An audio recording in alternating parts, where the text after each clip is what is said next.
రాష్ట్ర ముఖ్యమంత్రి రేవంత్ రెడ్డి అలాగే ఎమ్మెల్యే గండ్ర సత్యనారాయణరావుపై బీఆర్ఎస్ నాయకులు అనుచిత వ్యాఖ్యలు చేయడమే కాకుండా వారి దిష్టి బొమ్మలను తగలబెట్టడాన్ని తీవ్రంగా ఖండించారు భూపాలపల్లి పట్టణ కాంగ్రెస్ నాయకులు.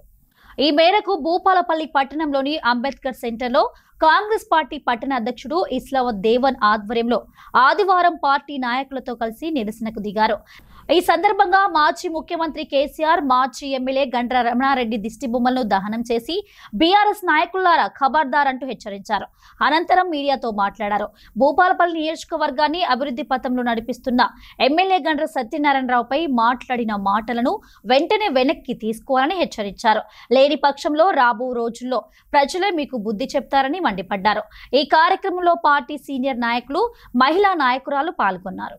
ఈ రోజు భూపాలపల్లి నియోజకవర్గానికి అనునిత్యం భూపాలపల్లి అభివృద్ధి కోసం పాటుపడుతున్నటువంటి మా ఎమ్మెల్యే గండ్ర సత్యనారాయణరావు గారి మీద నిన్న బీఆర్ఎస్ పార్టీ నాయకులు చేసినటువంటి అనుచిత వ్యాఖ్యలను వెంటనే వారు ఉపసంహరించుకోవాలి. అదే విధంగా వాళ్ళు నిన్న బీఆర్ఎస్ పార్టీ నాయకులు ఇక్కడ కళ్ళు కప్పి మొత్తం దొంగ ముచ్చట్లు మాట్లాడుకుంటా, ప్రజలను మొత్తం మభ్యపెట్టి మాటలు మాట్లాడుకుంటా ఈ రోజు మా సత్యన గారిది, రేవంత్ రెడ్డి గారిది వారి యొక్క శవయాత్ర చేసి దిష్టి బొమ్మ కాలబెట్టడాన్ని మేము తీవ్రంగా ఖండిస్తున్నాం. ఇప్పటికైనా బీఆర్ఎస్ పార్టీ గుండాలారా మీరు చేసేటటువంటి చెడు పనులను మానుకోవాలి. రానున్న రోజులలో మీకు ప్రజలు కూడా దగ్గరలోనే ఉన్నారు బుద్ధి చెప్పడానికి. వచ్చే స్థానిక సంస్థల ఎన్నికల్లో కూడా మీకు బుద్ధి చెప్తారని చెప్పి సందర్భంగా తెలియజేస్తా ఉన్నాము. ఈ రోజు ప్రజాపాలన సుభిక్షంగా నడుస్తుందంటే అది రేవంత్ రెడ్డి గారి పరిపాలన మాత్రమే. ఈ రోజు రేవంత్ రెడ్డి గారిపై ఈ రకంగా మీరు దిష్టిబొమ్మ కాలబెట్టడాన్ని మేము తీవ్రంగా ఖండిస్తున్నాం. ఇక మీదట ఇలాంటి కార్యక్రమాలు కనుక చేపట్టినట్లయితే మీకు రాబోయే రోజులలో మేము మా కార్యకర్తలు కూడా తప్పకుండా ఈ రోజు బొమ్మలు కాలబెట్టినాం కానీ రేపు నిలువెత్తున మిమ్మల్ని కూడా కాలబెట్టే రోజులు దగ్గరలో ఉన్నాయని చెప్పి సందర్భంగా తెలియజేస్తా ఉన్నాం. ఏ అంశం కూడా ఎత్తుకునేది వాళ్ళకు చాతగాక,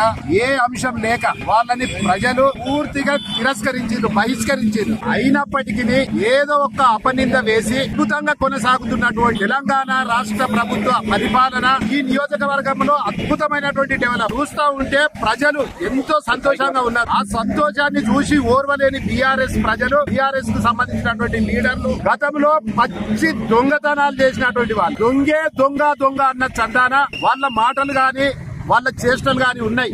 ఏమేం దొంగతనాలు గతంలో చేసిర్రు, మీ మీద ఏ ఎఫ్ఐఆర్ నమోదైనాయి, అవి ప్రభుత్వంలో ఇప్పటికి కూడా సజీవంగా కనపడుతూ ఉన్నాయి. దయచేసి అవన్నీ గుర్తు పెట్టుకొని మీరేమైనా ప్రజలలోకి రావాలంటే, ప్రజల మన్ననలు పొందాలంటే, ప్రజల నుంచి ఓటు కావాలంటే ప్రజలకు మీరు కూడా ప్రతిపక్షంగా సర్వీస్ చేయండి. ఈ పిచ్చి వ్యవహారాలు మానుకొని ప్రజల కోసం ప్రజా పరిపాలనకు సహకరించాలి తప్ప మీరు గుండు కొట్టించుకొని బయట తిరగాలి తప్ప ఇంకా మీరు ఈ పిచ్చి వ్యవహారాలు మానుకోవాలని ఈ సందర్భంగా మిమ్మల్ని హెచ్చరిస్తా ఉన్నాం.